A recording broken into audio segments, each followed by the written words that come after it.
வணக்கம் நண்பர்களே, நான் செந்தில்வேல். இது மரபு செல்வமாம் திருக்குறளை நவீன நோக்கில் நவீன பின்புலத்தில் வைத்து நவீன கவிதையைப் போல வாசிக்கும் ஒரு எளிய முயற்சி. இன்னைக்கு நம்ம பார்க்க போகிறது ஒரு இன்ட்ரெஸ்டிங் அண்ட் புகழ்பெற்ற குறள். மயிர் நீப்பின் வாழா கவரிமா அன்னார், மயிர் நீப்பின் வாழா கவரிமான் அன்னார், உயிர் நீப்பர் மானம் வரை.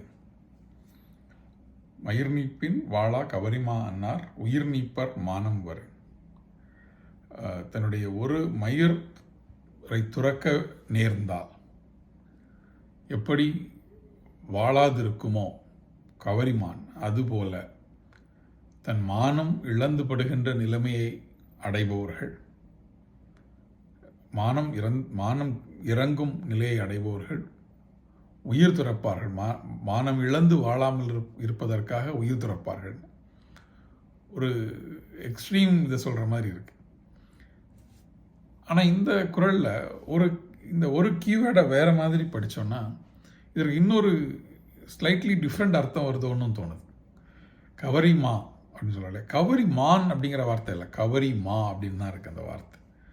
மா என்றால் விலங்கு, கவரி என்றால் சடைமுடி. இப்போ இதில் சொல்லக்கூடிய இந்த கவரிமான்கிற ஒரு மான் வகையாக இல்லாமல் சடைமுடி உடைய விலங்கு, கிட்டத்தட்ட ஒரு யாக், ஒரு பனி எருமை இருக்கும் இல்லையா, காட்டெருமை, அந்த மாதிரி யாக் மாதிரியான ஒரு உருவம் அப்படின்னு நம்ம எடுத்துக்கிட்டோம்னு வச்சுக்கோங்களேன். இப்போ இந்த குறளை வாசித்து பார்க்கலாம். மயிர் நீப்பின் வாழா கவரிமா அன்னார், உயிர் நீப்பர் மானம் வரை. ஒரு தன்னுடைய சடை மயிரை இழந்துவிட்ட ஒரு பனி எருமை போல, தனக்கு இயற்கையாக வழங்கப்பட்ட பாதுகாப்பு இல்லையா, அந்த பாதுகாப்பை இழந்துவிட்ட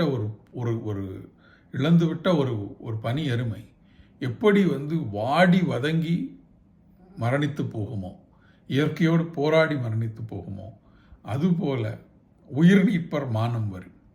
யார் தங்களுடைய கவசமாக கொள்ள வேண்டிய மானத்தை இழந்தார்களோ, மானம் என்பது ஒரு கவசம், மான உணர்வு, தவறுகளை செய்துவிடக்கூடாதுங்கிற மான உணர்வு ஒருவருக்கு இயற்கையால் கொடுக்கப்பட்ட கவசம்ங்கிற பொருள் எடுத்துக்கிட்டோம்னு வச்சுக்கோங்க. அதை தவற விடுபவர்கள், அவர்களுடைய டெத் லாங் அண்ட் பெயின்ஃபுல். அவர்கள் உயிர் நீப்பர். அந்த எப்படி பனிமலையில் தன்னுடைய குளிர் தாங்க முடியாமல் தன்னுடைய இயற்கையான பாதுகாப்பை இழந்துவிட்ட அந்த எருமை எப்படி உயிர் விடுமோ, அதுபோல இயற்கையாக தனக்கு அளிக்கப்பட்ட கவசமான மானத்தை இழந்து விட்டவர்களும் உயிர் விடுவார்னு சொல்கிறார். இப்படி பார்த்தா இதுக்கு நம்ம மனதில் புரிந்து வைத்திருக்கக்கூடிய அர்த்தத்தை விட வேறு ஒரு ஸ்லைட்லி நியூவான்ஸ்டு ரீடிங் வருதுன்னு தோணுது. அவர் எக்ஸாக்டாக கவரிமான்னு ஒரு மானத்தான் சொன்னாரா அப்படிங்கிறது தெரியல. It is too far to analyse. But ஆனால் இதற்கான இந்த ஒரு இன்டர்பிரிட்டேஷன் ரீடிங்கும் இன்ட்ரெஸ்டிங்காக இருந்ததுன்னு எனக்கு தோணுச்சு. இன்னொரு தடவை குறளை பார்க்கலாம். மயிர் நீப்பின் வாழா கவரிமா அன்னார், உயிர் நீப்பர் மானம் வரை. நமக்கு என்னவோ இது விஜயகாந்த் பாட்டு மாதிரி தான் ஞாபகம் இருக்குது. அந்த கவரிமான பரம்பரைக்கே ஒரு நாள் தான் பேருன்னு. ஒருவேளை அப்படி இருக்காதோ? சிந்திக்கலாம் நண்பர்களே. மீண்டும் நாளை சிந்திக்கலாம்.